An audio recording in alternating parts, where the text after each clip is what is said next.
그럼 우리가 초반에는 또 작가님 개인의 이야기와 또 실리콘밸리의 기업 문화 이런 이야기들을 좀 해봤고요. 조금 더 이 깊은 이야기들을 나눠봤으면 좋을 것 같아요. 한투에서 정말 좋은 상품 하나 운영하고 있습니다. 네. 바로 에이스 테슬라 밸류체인 액티브라는 ETF를 또 운영하고 계신데, 이 다양한 밸류체인, 또 거미줄처럼 엮여있는 공급망 이런 것들을 우리가 다는 모르지만 또 이렇게 간접적으로 투자를 할 수도 있습니다. 그리고 특히 이제 이 배터리 구매 본부장까지 하셨기 때문에 이런 쪽을 많이 알 것 같습니다. 아실 것 같아서 책에도 나온 이야기예요. 우리 이거 좀 옛날 유행어긴 한데, 깐부, 이제 오징어 게임 2 곧 나온다고 하죠. 그래서 이제 깐부 같은 그런 관계, 서로 조금씩 봐주기도 하면서 편하게 그냥 나 좋고 너 좋고 이런 게 아니라 철저하게 비즈니스 관점에 의해서 비즈니스가 이루어지는 게 실리콘밸리다라고 얘기를 좀 해주셨어요. 구매 본부장을 하셨을 때 이런 어떤 동반 기업들, 그들과 어떤 비즈니스를 할 때 가장 중요하게 여기시는 부분들은 어떤 건지 좀 대답해 주실 수 있으실까요? 네, 일단 공급사를 선정할 때 이 업체가 실제 저희가 원하는 그 타겟 가격으로 이 제품을 생산할 수 있는지 그런 능력과, 두 번째는 이제 그 스케일이거든요. 뭐 실리콘밸리 기업 같은 경우는 그 소량 생산을 하는 게 아니라 정말 전 세계적으로 그 매스 마켓을 대상으로 생산을 하는 거기 때문에 모든 제품이 균일한 퀄리티를 가지고 생산을 해내야 되는 거기 때문에 대량 생산에 대한 그런 능력, 그 다음에 경험치 이런 것들이 매우 중요합니다. 마지막으로는 애플이나 뭐 테슬라 이런 실리콘밸리가 그 요구하는 그런 소화해낼 수 있는 그 역량들, 기업 문화라든지 직원의 역량이라든지 이것들이 과연 이 기업들을 상대할 수 있느냐, 그게 더 중요한 것 같습니다. 그 다음에 관계를 유지하는 경우에는 비전이 맞아야 되는 것 같아요. 테슬라나 애플 같은 경우는 뚜렷한 기업의 비전이 있고 비전을 같이 할 수 있는 그런 것들이 또 중요한 것 같습니다.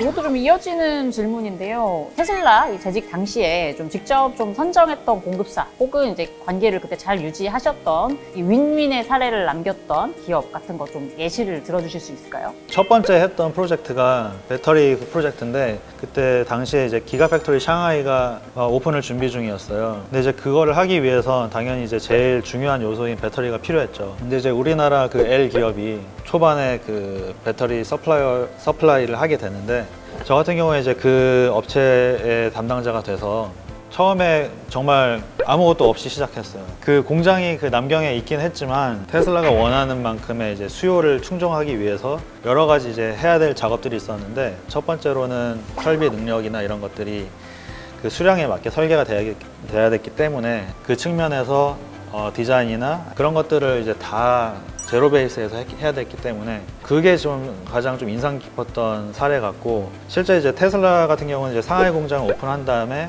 몇 년에 걸쳐서 급성장을 했거든요. 그 업체도 똑같은 성장을 한 거죠.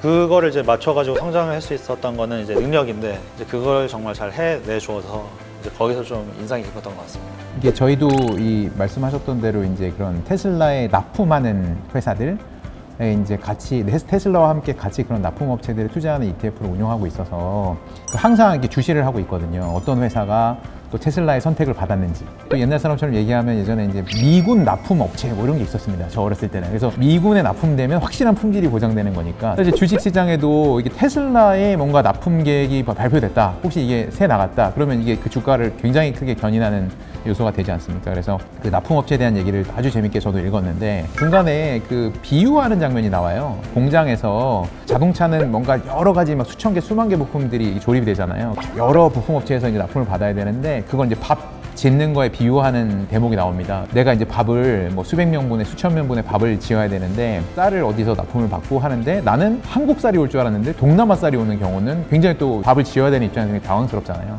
이런 식으로 NG 케이스라는 용어로 쓰셨어요. 제조에 있어서 문제가 생기는 장면들이 생길 수 있는데, 테슬라의 선택을 받아서 우리가 그 납품을 받기로 했지만 애를 먹었던 그 에피소드도 있다, 이런 얘기도 해주시면 또 재밌을 것 같습니다. 네, 실제로 그런 것들이 많이 일어납니다. 이제 대량 생산을 하면서 그 2170 배터리라는 거를 이제 그 저희 마락 3나 Y나 이런 것들을 이제 썼는데, 그 2170 배터리의 기구물 중에 어떤 한 부분에 되게 특정한 그 어떻게 보면 이렇게 좀 요철이 들어가 있는 부분이 있었어요. 그 부분을 이제 업체들이 만들어야 되는데, 물량이 뭐 한 2배, 3배 늘어남에 따라서 한 업체가 소화하기가 힘들기 때문에 두 번째 업체, 세 번째 업체 이제 그쪽으로 이렇게 나가게 되는데, 샘플이나 이런 걸로 봤을 때 첫 번째 업체, 두 번째 업체가 한 것들이 결과물이 똑같았어요. 근데 이제 이거를 실제로 조립을 배터리 셀로 만들어서 상하이 공장에 납품을 했을 때 이걸 조립을 해보니까 그 조립이 안 되는 거예요, 용접이.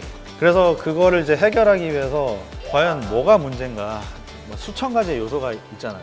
같은 장비인 것 같은데 툴이나 이런 것들이 마모가 됐다든지, 아니면 원재료 자체가 육안으로는 같아 보이는데 어떤 물성이 조금이라도 변했다든지, 어떤 불순물이 섞여서. 생각만 해도 피곤한 것 같아요. 네. 찾아내야 되잖아요. 찾아내야 되니까.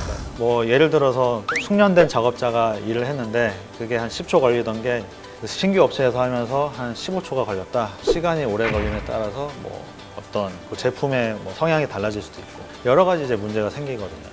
이제 거기서 좀 애를 많이 먹었고, 실제로 그런 걸 이제 해결하기에 한 2개월 정도 소요가 됐던 것 같아요.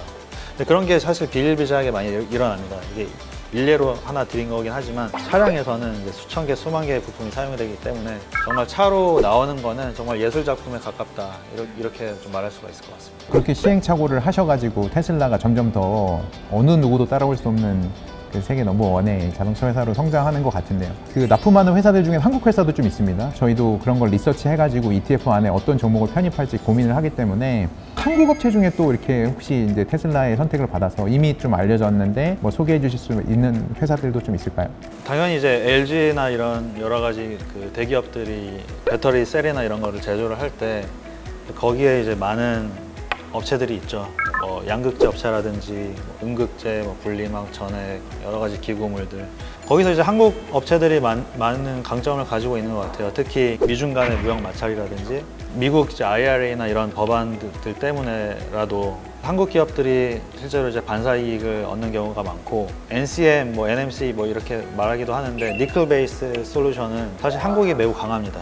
전통적으로 이제 일본이 해오던 거를 이제 한국이 많이 따라잡아서 그런 업체들이 좀 강한 그 업체들인 것 같습니다. 네, 제가 또 책 뒷부분을 봤더니 또 추천사 중에 제가 잘 아는 2차전지 그 배터리 관련 기업이죠. LNF라고 거기 최수환 대표님이 또 이렇게 추천사를 써주셨더라고요. 이 LNF와 혹시 작가님하고는 어떤 관계인지 이것도 좀 궁금해졌거든요. 이것도 얘기해 주시면 감사하겠습니다. 네, 제가 그 재직 당시에 이 기업과 일을 할 경우가 있었는데 실리콘밸리와 어떻게 보면 되게 유사한 느낌을 좀 많이 받았던 것 같아요. 한국 대기업들이 실리콘밸리랑 많이 일을 하긴 하는데 의사결정 같은 경우도 탑다운으로 이루어지고 속도나 이런 것들이 되게 보수적으로 가는 경우도 있고, 근데 이 기업과 일을 할 때 의사결정이 매우 데이터베이스로 됐었고 참신한 아이디어를 가지고 진행이 됐기 때문에 조금 더 혁신적인 결과를 좀 가져다 줄 수 있지 않았나, 그렇게 생각을 합니다. 혹시 이 에이스 테슬라 ETF에 이 기업이 들어가 있는 게 아닌가 합리적인 생각이 드네요. 저희 ETF 같은 경우는 보통 이제 주식 그 보유 종목들을 다 그 노출을 다 해드리기 때문에 현재 LNF라는 종목이 들어 있습니다. 방송 찍는 시점에 들어 있는데 계속 들어 있을지는 잘 모르겠습니다만 현재는 들어 있습니다. 그 작가님도 테슬라에서 이제 근무를 하시면서 또 스탁 옵션을 받으셔가지고 주식도 하시고 또 ETF 투자도 직접 하신다고 하시더라고요. 근데 ETF가 테슬라 주식을 직접 사시는 투자자도 있지만 저희 ETF 같이 테슬라와 이렇게 납품 업체들을 또 같이 블렌드 해가지고 섞어가지고 하는 ETF에 투자하시는 경우도 있는데 이렇게 투자하시는 것도 괜찮다고 또 어떻게 보여지시는지. 투자에 있어서 약간 그 어떤 한 기업도 당연히 중요하긴 하지만 그 인더스트리 전체적으로 움직이는 게 또 중요하다고 생각을 합니다. 뭐 한 기업만 성장해서 다 뭐 좋은 게 아니라 이 전기차 시장이라는 게 모든 이코시스템이 같이 움직여야 되기 때문에 여러 가지 핵심 부품을 공급하는 업체, 그리고 새로운 기술을 가진 업체들, 가격 경쟁력을 가질 수 있는 업체들, 이런 업체들을 골고루 분산해서 투자하는 거는 참 좋은 방향인 것 같습니다. 혹시 이 테슬라 밸류체인 ETF를 모르시는 분들도 있으니까 어떤 기준으로 계속 이렇게 이 종목을 좀 교체하시는지 그런 것도 얘기해 주시면 좋을 것 같은데요. 저희 테슬라 밸류체인 ETF 같은 경우는 일단 포트폴리오의 한 50에서 60%는 테슬라 종목을 그냥 계속 투자를 하고 있고요. 나머지 40에서 50% 정도는 이제 말씀드렸던 이제 납품 업체들에 투자를 하게 되는데 보통 이제 19개 종목 정도를 유지하고 있습니다. 테슬라 포함해서 20종목을 유지하고 있고요. 그 19개 종목을 어떤 종목으로 할지를 찾는 게 굉장히 어렵습니다. 그래서 저희가 테슬라의 이제 내부 보고서 중에 입수할 수 있는 보고서도 입수를 하고 뭐 돈을 들여서 살 수 있는 리서치 보고서도 좀 사서 최대한 테슬라한테 납품되는 걸 사실을 확인을 한 업체들을 위주로 이제 투자를 하게 되고요. 아까 깐부 얘기하셨는데 그냥 깐부도 있지만 그냥 친구도 있잖아요. 그래서 테슬라와 정말 긴밀한 이제 업체들은 당연히 좀 높은 비중을 투자를 하고 납품은 하지만 조금 이 타이의 정도가 조금 약하다 이런 기업들은 조금 비중을 좀 적게 투자하는데 종목이 납품을 한다고 무조건 납품 그냥 편입을 하는 건 아니고 중간에 이제 이 주가가 너무 과도하게 오르는 경우도 있지 않습니까? 주식시장에서는 그런 것도 이제 저희가 퀀트 스크린이라고 하는데 주가지가 너무 과열인가 아니면 너무 이제 싸진 거 아닌가 판단을 해서 비중을 또 조절을 해서 특정 매니저가 이 ETF를 운영하고 있고 그분의 재량권에 따라서 그 나머지 19개 종목들의 비중을 줄이거나 늘리거나 이렇게 하고 있습니다. 네. 머스크와 테슬라 그리고 나아가서 전기차 산업까지 또 이야기를 해봤으면 좋겠어요. 최근에 이제 11월 말경에 나오는 사이버 트럭 관련해서 비추가 주목되는 상황 아니겠습니까? 이 의상이 이게 사이버 트럭 티셔츠라고 하세요. 이제 사이버 트럭 같은 경우는 기존에 있는 고객층에서 조금 더 새로운 고객층. 이 CEO로서의 일론 머스크에 대해서 이 내부 직원들은 좀 어떻게 보는지 이거 너무 궁금합니다. 듣고 싶었어요. 네. 네, 너무 듣고 싶어요.